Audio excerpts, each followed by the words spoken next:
Hey y'all, welcome back. It's your girl Tosh. We are just a couple of days after Thanksgiving, and I am so sick and tired of just sitting here eating leftovers. I said, it is time to get your ass back in this chair and make a video. Today's video is going to be me selling to you The Day of the Jackal on Peacock. Now, look, if you're not watching The Day of the Jackal, I am highly recommending this series, and I'm gonna give you a couple of the reasons why. Not just it's a good series, but some of the other reasons that might pull you in to giving this an opportunity. First of all, The Day of the Jackal is a British series. Anytime I get an opportunity to experience a familiar kind of story with an entirely different backdrop, I am going to take that opportunity. I've done it with Luther, the series, and that was an amazing series. I've done it with Sherlock, which is another series that I love so much, and I'm doing it here with The Day of the Jackal. Now, The Day of the Jackal stars Eddie Redmayne as the Jackal and Lashana Lynch. Lashana is playing Bianca Pullman, who is an MI6 agent, and they are on a serious cat and mouse chase all across Europe. Bianca is trying to stop the Jackal, who is our assassin, and he is continuously staying one step ahead of her. So I'm going to give you my cinematic kind of description of the series, and then I'm going to get into some of the other reasons why I think you should watch it. A dark and deadly game is unfolding in Peacock's new series, The Day of the Jackal. Why can't I say that? The Day of the Jackal. Set against the backdrop of Europe teetering on the brink of chaos, this reimagining of the 1973 classic invites viewers into a world of intrigue, betrayal, and relentless pursuit. The enigmatic Jackal, played masterfully by Eddie Redmayne, is an assassin whose skills in disguise make him as untraceable as a phantom in the night. His every move is calculated. His motives are money, pure and simple money. Opposing him is Bianca Pullman, brought to life by Lashana Lynch, an MI6 agent with razor sharp instincts and unyielding drive for winning. Bianca hates to lose. She is a firearms expert, juggling a loving family with a high stakes career. She is a new kind of heroine. She's unrelenting, she's fearless, and she's human to the core. Okay, so let's first talk about Bianca Pullman, played by Lashana Lynch. Many of you will not need any introduction to Lashana Lynch. We remember her from movies such as The Woman King, No Time to Die. She got a lot of racist backlash because they had the audacity to make this black woman 007 for a hot second. We saw her in the Bob Marley One Love movie, and for Marvel heads like myself, Captain Marvel and the Marvels, she played Monica Rambeau's mother and Captain Marvel's best friend. So that is Lashana Lynch, but here she is Bianca Pullman. So all of that historic, heroic, larger than life stuff, we can go ahead on and we can add that to the character of Bianca, except for Bianca gives no fucks. Bianca is an MI6 agent who will torture you. She don't mind beating your ass to get the information that she is after. Even with pushback from her family, she still continues to go out on these dangerous missions because there is one thing that Bianca Pullman wants to do as an MI6 agent, and that is win.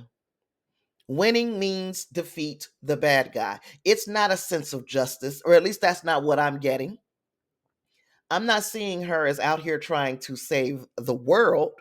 No, I see her get a mark in her mind. They point her in a direction, and she does not stop until she brings that person to justice. Now, there are a few more episodes left that might make me change my mind about the character of Bianca, but that is the way I'm reading her right now. She's a protagonist that is not like syrupy sweet. We see her do some morally and ethically questionable things. And still, it's all in the pursuit of bringing her man in. I'm not even going to call it justice. She has done some awful things in this series, and it doesn't even slow her down for a second. She just keeps going. This is a part of her character, and I'm digging it. I'm digging it because she doesn't have to be syrupy sweet to be a great MI6 agent, and she does not have to have the same type of conscience that I have or you have. She is operating on an entirely different frequency, and they've made her human in that way. Another thing that I like about Bianca Pullman is that she is unapologetically black, unapologetically so. Even so much as the actress Lashana Lynch made it her purpose or made a strong point to make sure that certain things about black womanhood are represented and represented well in this They series. fit well. This is something that I really, really wanted to get in. Headscarves for nighttime. Black women on screen need to be able to show their full nighttime routine, morning routine that is slightly different to everybody else's. And Natalie completely got it. This is a London woman to me. This whole spectrum This of is by no means the first time that I've seen a series get this right, or a movie for that matter. Tiana Paris, she played in Candyman, and we saw her tie her hair up, put the bonnet on, what she wore to bed. That type of stuff can be cultural. We don't all do this everything the same, but there are certain things that we do the same. So we've all watched a series where a black woman goes to bed with a full face of makeup and nothing on her hair, and she wakes up looking the same way. That's not reality. So while this show is not at all rooted in reality because some wild shit happens, the little things that make it real, for instance, uh, even her relationship with her daughter, the way that they speak to one another, the reaction between her and her husband's ex-wife, the way that they communicated with each other, you could tell there's some bad blood there. So again, it was rooted in reality, in the little things that when we look at it as black women, we recognize it. Not saying all of us are the same. We are not a monolith, but we do want to see realistic representation. And here we have it. We've got it. And Lashana Lynch made sure that it was in there. As an executive producer, she made sure that it was in there. As far as Eddie Redmayne's character, the Jackal, we don't know his real name because he introduces himself as someone else to everyone he meets. However, we do know that there is one weakness that the Jackal seems to have, and this is up to the episodes that I've watched. So I've watched 1 through 7 because we in the States get it a week behind in the UK. So we're up to episode 7 in the States. All right. So one of the things that I think is a weakness so far is his wife. Yeah, this is it's crazy when you have a psychopathic assassin who is out here, master of disguise, and his whole job is killing people. That he has a family, but this man does. And for all intents and purposes, the only time we see a soft side of the Jackal is number one when he's using it to manipulate someone, or number two when we're talking about his wife. This again shows me an antagonist and a protagonist that are pretty much the same person. They're working for different ends, they're working on different sides of legal parameters here, but the Jackal and Bianca are the same person. They will do whatever it takes, they will kill whomever it takes to win. He wants to be smarter than the people who are hunting him down, and they are the same character, again pitting themselves one against the other, and it's like, who wins in this? Who wins in this?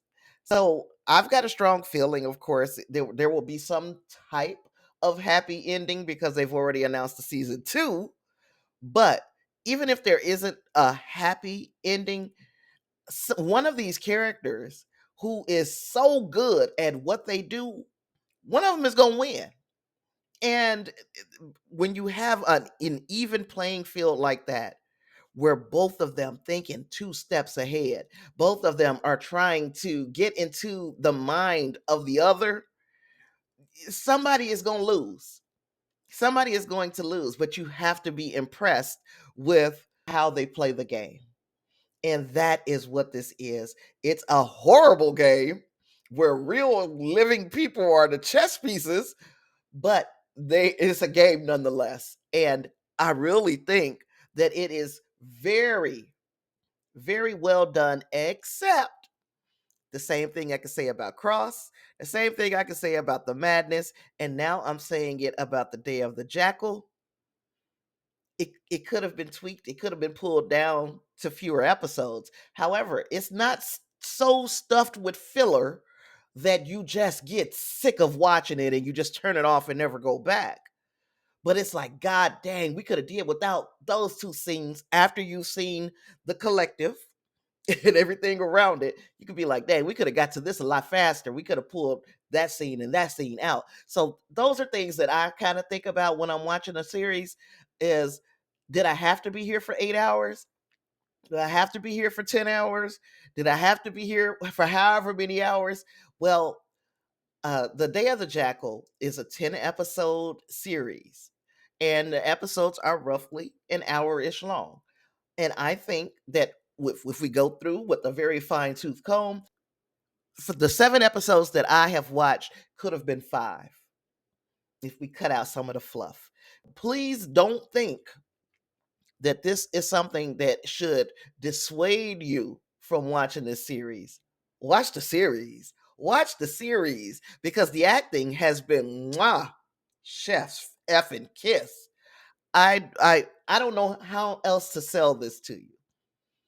You should watch The Day of the Jackal if you are into espionage, if you are into conspiracy, if you are into whodunit. Even though we know who is doing it, there are shadowy puppeteers in the background and they are pulling strings as well. And we need to know who those individuals are too. That is part of the fun of The Day of the Jackal. We have the main protagonist and antagonist, but we want to see the machine that is powering both of them. So that's going to do it for this one, y'all. Let me know down in the comments if you are watching or if you plan to watch The Day of the Jackal on Peacock. New episodes drop on Thursdays. So, you can get yourself all caught up and then be ready for this Thursday when the next episode drops. So let me know if you plan on doing that down in the comments while you're there. Let's help me get to 2,000 subscribers. We are getting closer. I appreciate everybody for hitting that subscribe button. I hope that you do too. That's after you like the video and then before you turn on the notifications. There's an order to things. You like, you subscribe, and then you turn on those notifications so you will not miss the next time we meet right here at the intersection between pop culture and common sense. I am Tasha Pierce, and we do not drink tea. I don't serve tea. Even when I'm talking about stuff that even sounds like tea, it's not tea. We're just having common sense discussions because you deserve so much more than just tea. I'll see you in the next one. Peace.